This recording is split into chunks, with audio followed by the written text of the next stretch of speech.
Buonasera e ben ritrovati con una nuova edizione del TG Flash di New Sicilia. In apertura tragedia sul lavoro a Casteldaccia nel Palermitano. Durante alcune opere di manutenzione in un impianto di sollevamento delle acque fognarie, 7 operai sono rimasti intrappolati, 5 sono morti, 1 è in gravi condizioni, il 7° sopravvissuto è sotto shock. Ancora emergenza idrica in Sicilia, stanno diminuendo pure le riserve sull'Etna e in estate potrebbe essere necessario razionare l'acqua anche a Catania, scelta che sta già interessando 1 milione di siciliani. La notizia arriva dalla riunione dell'Osservatorio Usi Idrici della Sicilia che si è svolta a Palermo lo scorso 30 aprile.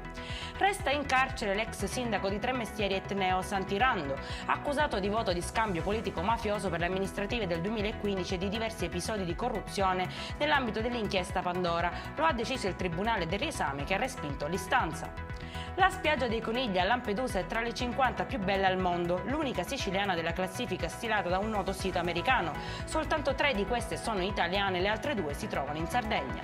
Chiudiamo col meteo, giornata chiaro-scura quella di domani in Sicilia. Sole e nuvole si daranno il cambio offuscando qua e là i cieli sereni. La protezione civile regionale però non comunica alcuno stato di allerta.